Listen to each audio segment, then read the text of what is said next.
అందరికీ నమస్కారం. ఎలా ఉన్నారు అందరూ? బాగున్నారా? ఇప్పుడు మేము తిరుపతి నుంచి అరుణాచలం వెళ్తున్నాము.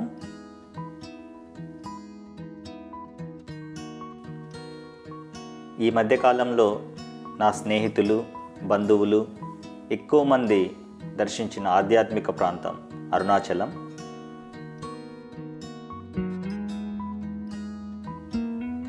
ఈ ప్రాంతాన్ని తిరువన్నామలై అని కూడా అంటారు. ఇది తమిళనాడు రాష్ట్రంలో ఉంది. అరుణాచలం అంటే ఎర్రని కొండ అని అర్థం. అదేవిధంగా తిరు అంటే శ్రీ, అన్నామలై అంటే పెద్ద కొండ అని విశ్లేషణ. తిరువన్నామలై చేరుకోవడానికి ప్రతిరోజు తిరుపతి నుంచి రైలు మరియు బస్సు సౌకర్యాలు ఉన్నాయి. తిరుపతి నుంచి ప్రయాణ దూరము 194 కిలోమీటర్లు.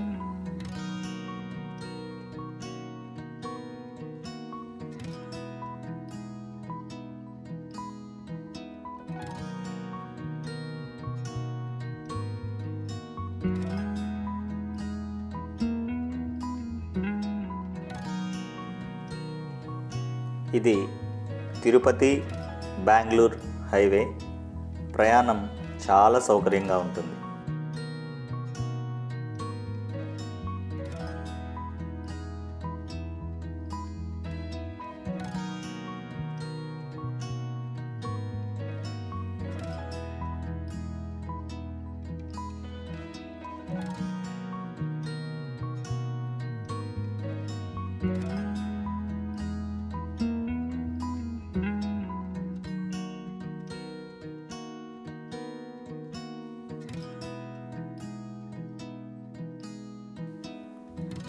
ముందుగా మేము వేలూరు చేరుకున్నాక కోట ప్రాంగణంలో ఉన్న జలకంఠేశ్వరుని ఆలయం దర్శించడం జరిగింది.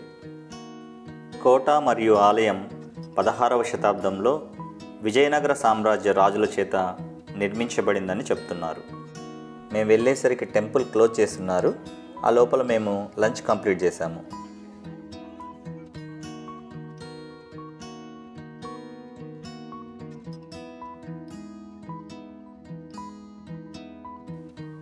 ఆలయం లోపల ఎడమవైపు నిర్మించిన ఈ మండపం అయితే చాలా అద్భుతంగా ఉంది. ఈ మండపంలోని శిల్పకళా నైపుణ్యం అద్భుతమనే చెప్పవచ్చు. మేము కూడా మండపంలో సరదాగా అటు ఇటు తిరిగి కొన్ని ఫొటోస్ తీసుకున్నాము.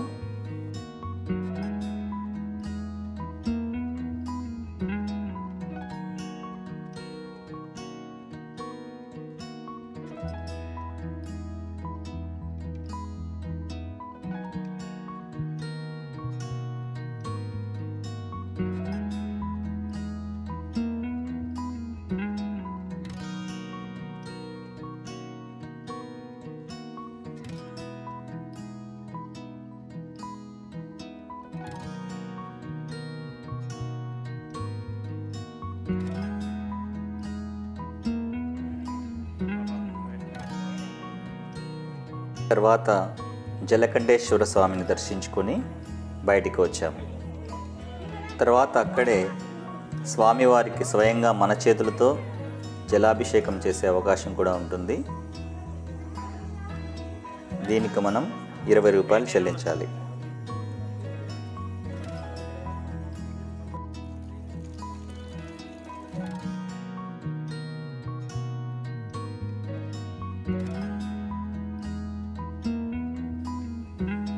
కోట పరిసరాల్లో ఉన్న ఈ గుర్రపు బండిని చూశారు కదా. ఈ గుర్రపు బండి ఎక్కితే కోట పరిసరాల్లో సరదాగా అలా తిప్పి చూపిస్తారు. మనిషికి 100 రూపాయలు. ఇక్కడ కోట పైనుంచి చిన్న వ్యూ పాయింట్ కూడా ఉంది. వేలూరు నుంచి అరుణాచలం 87 కిలోమీటర్లు. Temple city of Tiruvannamalai welcomes you. అదిగో అక్కడ కనిపిస్తుంది కదా, అదే అరుణాచలం కొండ. సాక్షాత్తు ఆ పరమశివుడు కొండ రూపంలో కొలువై ఉన్న క్షేత్రం.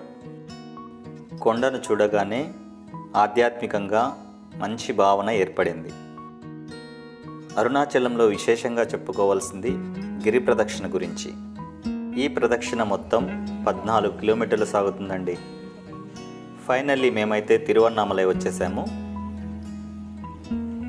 అరుణాచలం వచ్చేవారు 2 లేదా 3 రోజులు ముందుగానే హోటల్ రూమ్స్ బుక్ చేసుకోవాలి. అప్పుడప్పుడు అంటే చాలా కష్టం. మాకు కూడా ఆలయానికి దగ్గరలో ఎక్కడ రూమ్స్ దొరకలేదు. చివరికి ఊరికి బయట 4 కిలోమీటర్ల దూరంలో రాజా రాణి మహల్ అనే ఒక హోటల్ రూమ్స్ బుక్ చేసుకున్నాము. దీనికి మాకు ఒక గదికి 1500 రూపాయలు ఛార్జ్ చేయడం జరిగింది. ఆ రోజు రాత్రే గిరి ప్రదక్షిణ పూర్తి చేయాలనుకున్నాము, కానీ ప్రయాణం అలసట వల్ల కుదరలేదు. అందుకే ఇలా ఎర్లీ మార్నింగ్ గిరి ప్రదక్షిణకు బయలుదేరాము. రాత్రిపూట అయితే గిరి ప్రదక్షిణ చాలా చక్కగా పూర్తి చేయడానికి అవకాశం ఉంటుంది.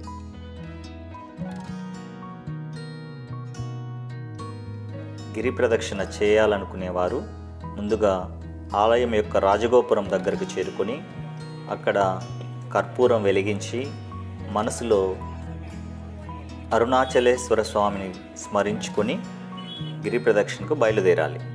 స్మరణ చేత మాత్రమే ముక్తి నొసగే గొప్ప పుణ్యక్షేత్రంగా చెప్తారు.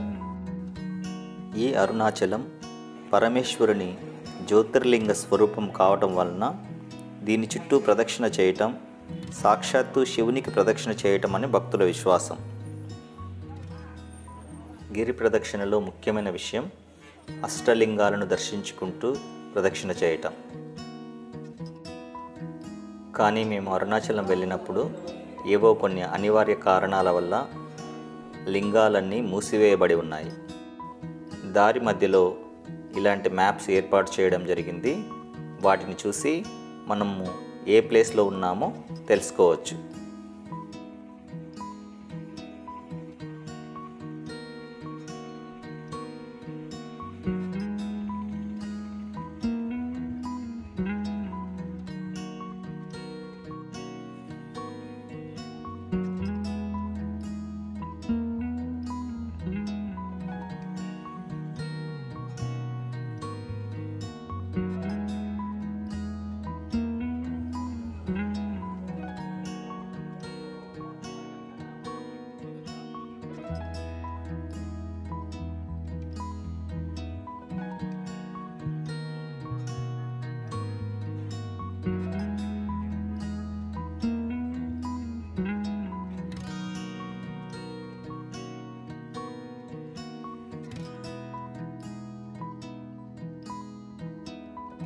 గిరి ప్రదక్షిణలో తప్పక దర్శించాల్సిన మరొక ప్రాంతం రమణ మహర్షి ఆశ్రమం.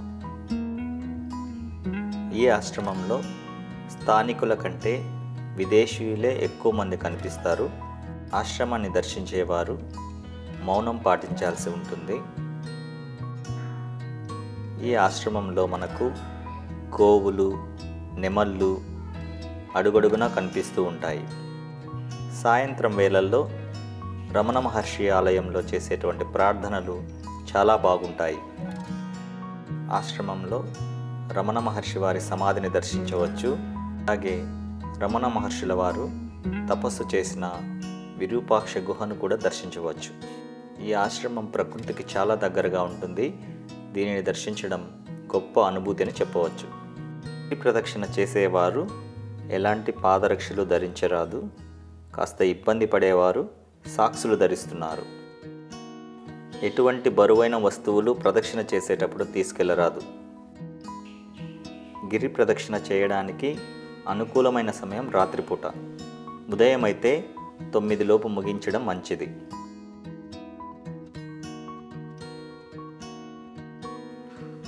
మేం ప్రదక్షిణ చేసేటప్పుడు ఇలా రోడ్లన్నీ ఖాళీగా కనిపిస్తున్నాయి, కానీ పౌర్ణమి రోజున వేలాదిగా లక్షలాదిగా భక్తులు గిరి ప్రదక్షిణలో పాల్గొంటారు.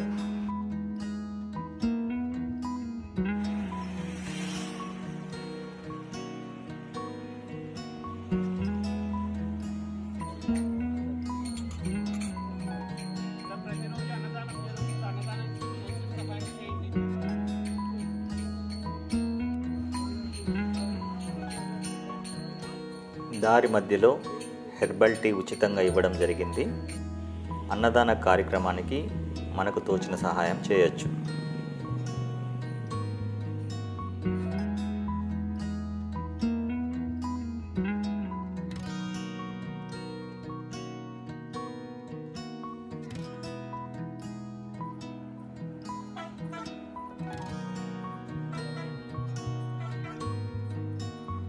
ఇదిగో ఇక్కడి నుంచి చూస్తే అరుణాచలం కొండపైన నంది కనిపిస్తుంది చూడండి.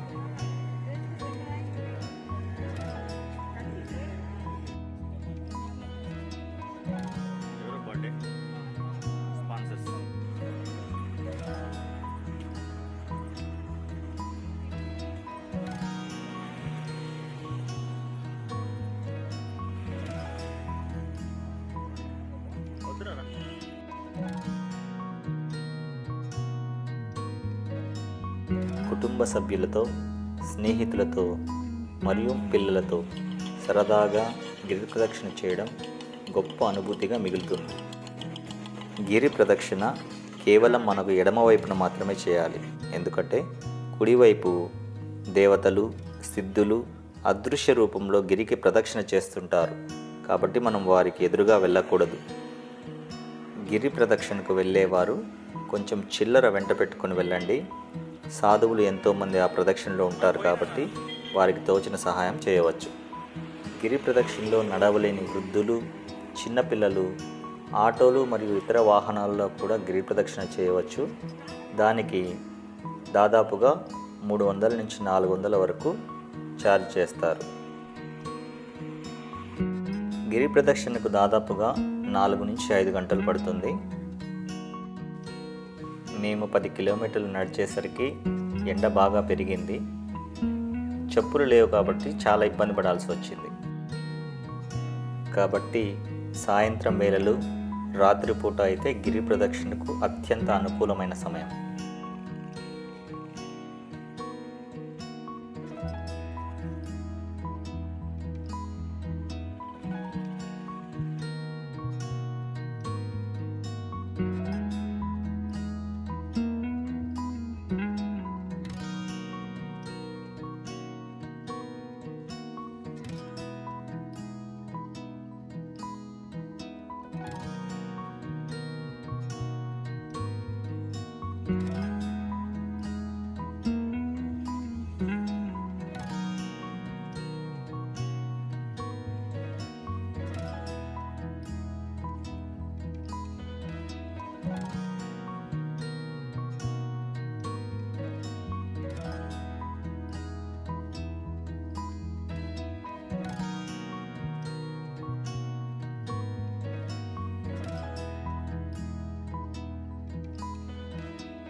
దీనిని మోక్ష మార్గం అంటారు.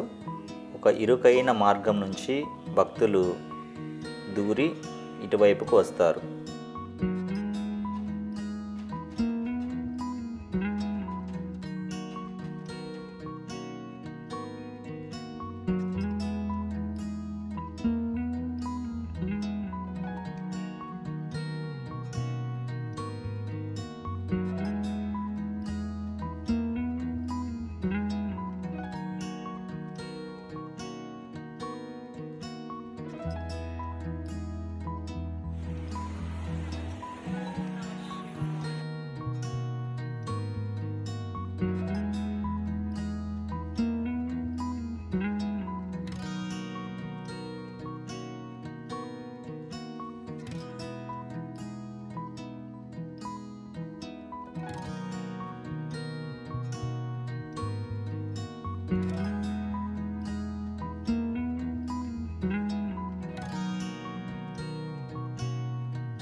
ఇంకా చివరగా మళ్ళీ రాజగోపురం కనబడేసరికి మా ప్రదక్షిణ చివరకు వచ్చేసినట్టు అనిపించింది.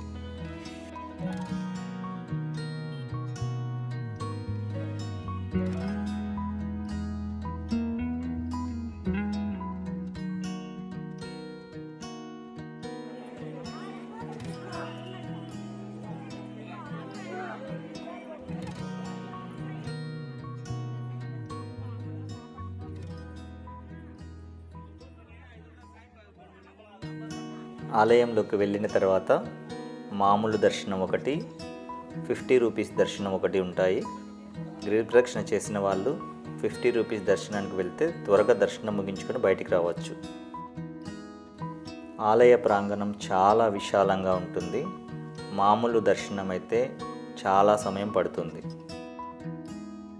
ఆలయం మొత్తం 9 గోపురాలతో చాలా అందంగా ఉంటుంది. ఆలయం లోపల నుంచి అరుణాచలం కొండ అద్భుతంగా కనిపిస్తుంది.